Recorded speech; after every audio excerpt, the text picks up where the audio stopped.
Assalamualaikum warahmatullahi wabarakatuh. Perkenalkan, nama saya Ferinka Desti Rahmadani. Saya NPM 180310160. Di video kali ini saya akan membahas mengenai sistem manajemen lingkungan. Kita akan membahas mengenai 4 bahasan. Yang pertama ada pengertian sistem manajemen lingkungan.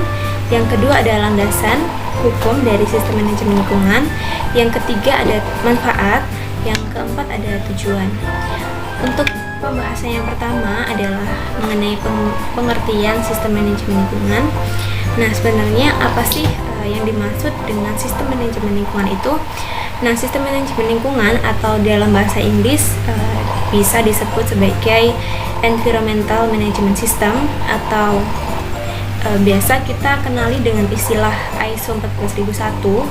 Itu merupakan sistem yang meliputi struktur organisasi, rencana kegiatan, tanggung jawab pemeliharaan kebijakan lingkungan pada suatu perusahaan. Sistem manajemen lingkungan juga mencakup proses dan sumber daya untuk mengembangkan, melaksanakan, mencapai, mengkaji, hingga memelihara kebijakan lingkungan bagi perusahaan. SML atau Sistem Manajemen Lingkungan memberikan acuan kepada organisasi untuk mengelola lingkungan dengan tetap berkontribusi terhadap pilar lingkung dari pembangunan berkelanjutan. Ketika perusahaan beroperasi, maka proses dari bisnis yang dilakukan oleh perusahaan tersebut berpotensi untuk menimbulkan dampak terhadap lingkungan, dari dampak negatif maupun dari dampak positif. Contohnya dampak negatif adalah pencemaran air, udara, dan lain sebagainya. Semua jenis dampak ini akan memberikan resiko yang mempengaruhi bisnis yang dijalankan oleh perusahaan tersebut. Maka dari itu penting bagi suatu perusahaan untuk dapat menerapkan sistem manajemen lingkungan ini. Kemudian ada elemen-elemen dari ISO 14001 atau sistem manajemen lingkungan ini dikembangkan dari konsep total quality management, sehingga elemen-elemen utama dari sistem manajemen lingkungan dikembangkan menjadi 5 maksud saya. Di antaranya ada kebijakan lingkungan, perencanaan, implementasi dan orientasi, pemeriksaan dan tindakan perbaikan, dan tujuan ulang manajemen. Nah, untuk uraian dari masing-masing prinsip ini, yang pertama adalah kebijakan lingkungan.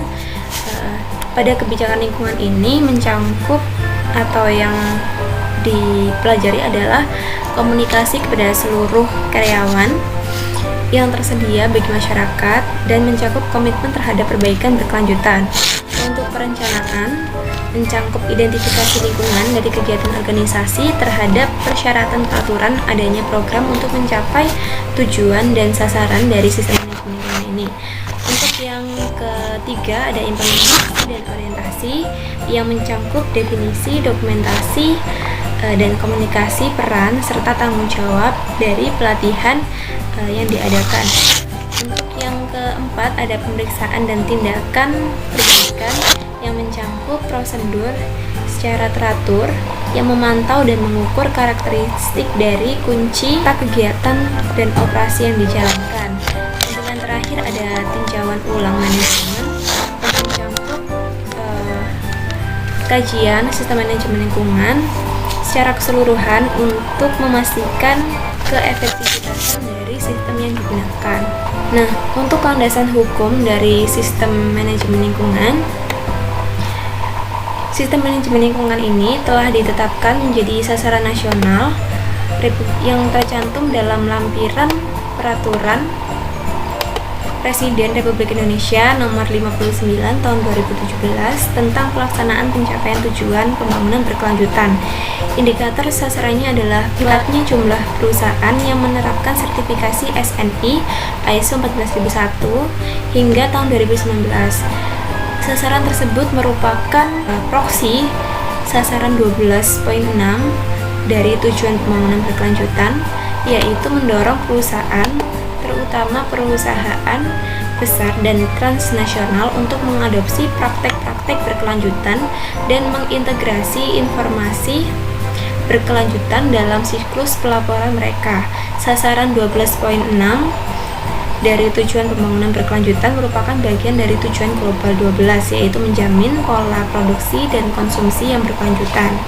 Kemudian ada tujuan dari sistem manajemen lingkungan. Tujuan dari sistem manajemen lingkungan yaitu untuk memungkinkan organisasi dari semua jenis dan semua ukuran untuk mengembangkan dan menerapkan kebijakan yang berkomitmen untuk bertanggung jawab kepada lingkungan, seperti keberlanjutan sumber daya, pencegahan polusi, mitigasi perubahan iklim, dan meminimalisir dampak dari lingkungan. Yang terakhir adalah manfaat perusahaan yang menerapkan sistem manajemen lingkungan. Jadi perusahaan yang menerapkan sistem manajemen lingkungan ini akan memperoleh manfaat, diantaranya yang pertama perlindungan terhadap lingkungan, kedua memberikan keuntungan ekonomi bagi perusahaan, yang ketiga menaikkan reputasi dari perusahaan, yang keempat memelihara hubungan baik antara perusahaan, masyarakat, serta pemerintah, yang keempat ada memberikan jaminan kepada konsumen, yang terakhir ada menurunkan resiko kerusakan lingkungan oleh perusahaan.